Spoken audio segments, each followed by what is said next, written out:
કેમ છો વિદ્યાર્થી મિત્રો? કેવી ચાલે છે તૈયારી? સારી ને? અને તબિયતનું ધ્યાન રાખો છો ને? સરસ. જ્યારે પરીક્ષાને જૂજ દિવસો જ બાકી હોય ત્યારે સરસ મજાની તૈયારી અને આપણી તબિયતનું ધ્યાન, આ બે વસ્તુ આપણે કરી લઈએ એટલે આપણે સારામાં સારું રિઝલ્ટ પ્રાપ્ત કરી શકીએ. આજે હું તમારી સામે રજૂ થયો છું સેલ્ફ કોન્ફિડન્સ અને વિલ પાવર વિશે વાત કરવા માટે. આપણો સેલ્ફ કોન્ફિડન્સ અને વિલ પાવર આપણને કેવા કામ કરાવી શકે એના વિશેની હાલમાં જ મારી સાથે એક બનેલી ઘટના વિશે હું થોડી ઘણી ચર્ચા કરીશ. 11 ફેબ્રુઆરીથી લઈને 17 ફેબ્રુઆરી સુધી હું ઉત્તરાખંડ હતો. કેદારકંઠા ટ્રેક કરવા ગયો હતો.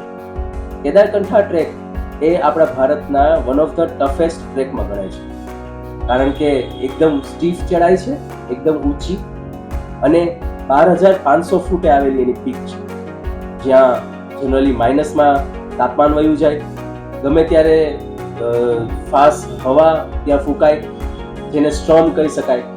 અને આવી બધી હાલતમાં ત્યાં ઈ ચઢાઈમાં ચડવું એ હકીકત અઘરું બની જાય છે. આ ટ્રેક જનરલી 5 દિવસનો હોય છે. પહેલા દિવસે સાંકરી પહોંચ્યા બાદ બીજા દિવસે સવારે તમે જ્યારે નીકળો, એટલે કે ટ્રેકિંગનો પહેલો દિવસ, ત્યારે સાંકરીથી ચુડાકા તાલાબ એ પહેલો તમારો પોઈન્ટ હોય છે.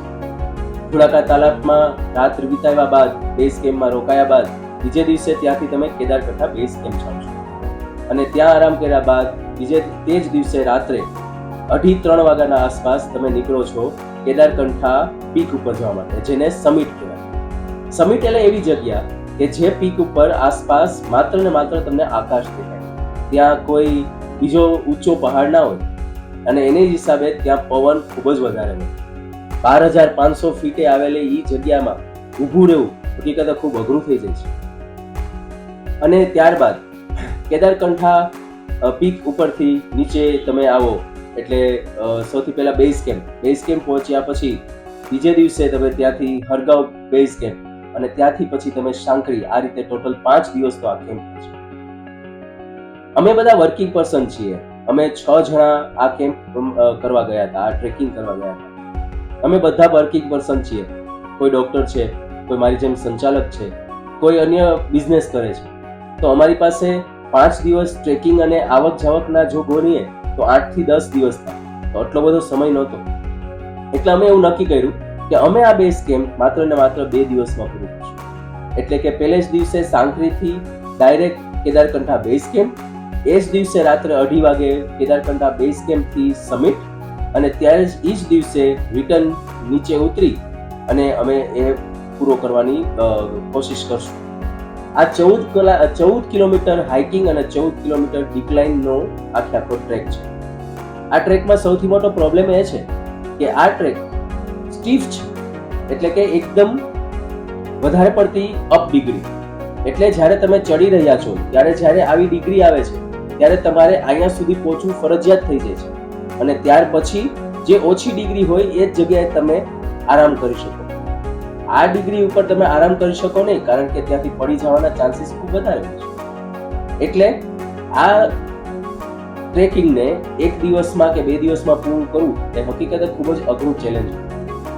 અમે ત્યાં ગયા અને સાંકરીમાં અમારા જે લીડર હતા, અમારા જે ગ્રુપ ઇન્સ્ટ્રક્ટર હતા, એની સાથે અમે વાત કરી અને એણે અમને ચોખ્ખી ના પાડી કે આ ટ્રેકિંગ 2 દિવસમાં થાય નહીં. પણ અમે લોકો ખૂબ જ કમિટેડ હતા. અમારું કમિટમેન્ટ એટલું હાઈપર હતું અમારા મગજમાં. અમે એમ કીધું કે નહીં, અમારે કરવું જ છે, આ કરવું જ છે. એને અમને ઘણું બધું સમજાવ્યું કે સર, આ કામ 25 થી 30 વર્ષના જુવાન છોકરાઓ પણ નથી કરી શકતા.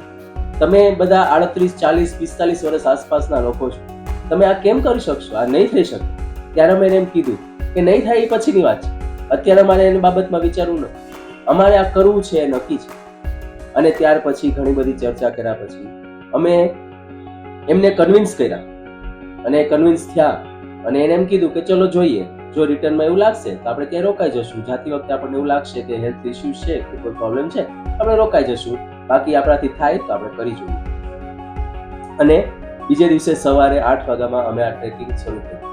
પહેલે જ દિવસે અમે ચુડાકા તાલાબ ક્રોસ કરી અને કેદારકંઠા બેઝ કેમ્પ સાંજે 4 વાગે પહોંચી 5 વાગે પહોંચી 4 વાગે નહીં પણ 5 વાગે પહોંચી. 5 વાગે ત્યાં પહોંચ્યા પછી જમવું, ખાવું, પીવું, આરામ કરવો એ બધું કરીને બીજે દિવસે અમે 2:30 વાગે ઉઠી ગયા અને 3 વાગે અમે ફરીથી આ કેમ્પને આગળ વધારવા માટે અને પીક ઉપર પહોંચવા માટે અમે નીકળ્યા. વસ્તુ એ થઈ કે જ્યારે અમે ઉપર ચડવાની શરૂઆત કરી ત્યારે જે ડિગ્રી હતી -6 હતી. અમે જેમ જેમ ઉપર ચડતા ગયા એમ પવનનું જોર વધતું ગયું અને -6, 8, 10, 12, 18 અને 19 સુધી પહોંચ્યા. રસ્તામાં ઘણી વખત અમને એમ થયું કે આ નહીં થઈ શકે, આ અઘરામાં અઘરો ટ્રેક છે, શ્વાસ લેવામાં તકલીફ પડે છે, હાથના આંગળા, પગના અંગૂઠા એ થીજી ગયા છે, દુખાવો કરી રહ્યા છે, કમર દુખે છે, પગ દુખે છે, અમે આ નહીં કરી શકીએ. પણ છતાં અમારા 6 માંથી કોઈ એક પણ વ્યક્તિ એક વખત પણ એમ બોલ્યું નહીં કે આપણાથી આ થશે નહીં, અને એને હિસાબે જ એકબીજાને હિંમત મળતી રહી અને અમે એકબીજાની સામે જોતા જોતા આ બેઝ કેમ્પ કમ્પ્લીટ કરી અને અમે પીક ઉપર પહોંચવા માટે આગળ વધતા ગયા અને અલ્ટિમેટલી અમે સવારે 7 વાગે એ પીક ઉપર પહોંચ્યા અને સરસ મજાનો અમે સનરાઈઝ જોયો અને અમે મહાદેવની અમે દર્શન કર્યા હોય અને એ આપણને આશીર્વાદ દેતા હોય ને જે અનુભૂતિ થાય એવી અનુભૂતિ અમને ત્યાં ઉપર. અમે ત્યાંથી નીચે ઉતર્યા કારણ કે એટલી બધી ઠંડી અને એટલી બધી -ડિગ્રીઝ ને એટલો બધો જોશથી પવન ત્યાં ફૂંકાતો હતો કે અમારે તાત્કાલિક નીચે ઉતરવું પડે એમ હતું. છતાં પણ આ આહલાદક વ્યૂને જોવા માટે અમે ત્યાં 10 થી 15 મિનિટ હતા. ત્યાર પછી અમે નીચે ઉતર્યા અને એક પછી એક નીચે ઉતરતા અમે સાંજે 5 વાગે સાંકરી પહોંચી. અમે ખૂબ જ થાક્યા હતા એટલે ત્યાં સાંકરી પહોંચીને અમે ગરમ પાણીથી નાહ્યા, અમે ફ્રેશ થયા, અમે કંઈક ખાધું, અમે નાસ્તો કર્યો, અમે બધું કર્યું અને ત્યાર પછી જ્યારે અમે બધા વાતો કરવા માટે અને મસ્તી મજાક કરવા માટે બેઠા ત્યારે અમને ખબર પડી કે 6 જણાએ કોઈના કોઈ પોઈન્ટ ઉપર એવું વિચાર્યું હતું કે આ બેઝ કેમ્પથી સમિટનો રસ્તો આપણે પૂરો કરી શકશું નહીં. પણ અમે પોતાની જાતને એવું કમિટમેન્ટ આપ્યું હતું કે આ અમારે કરવું જ છે અને અમારે બતાવી દેવું છે એવા લોકોને કે જેમ કહેતા હોય કે આ તારાથી નહીં થાય અથવા તો આ તમારાથી ન થઈ શકે એવા લોકોને અમારે બતાવી દેવું છે કે જો મન ઈચ્છે, જો તમે એક વખત નક્કી કરી લો કે મારે આ કરવું જ છે તો તમારો વિલ પાવર અને સેલ્ફ કોન્ફિડન્સ તમને એ જગ્યાએ પહોંચાડે છે જે જગ્યાએ તમે પહોંચવા માંગો છો.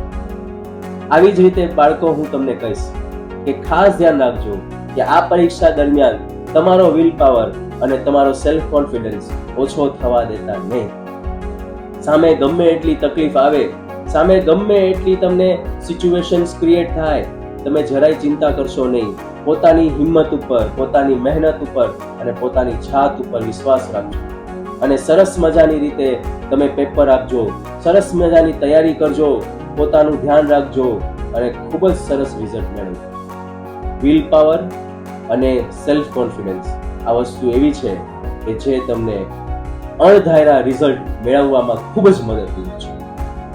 તો આ વિલ પાવર અને સેલ્ફ કોન્ફિડન્સને તમારી પાસે રાખજો અને એને ખૂબ મજબૂત રાખજો અને સરસ મજાના પેપર આપજો અને ખૂબ જ સરસ અત્યારે તૈયારી કરજો. એ સાથે મારી વાતને અહીંયા અંત આપું છું. All the best.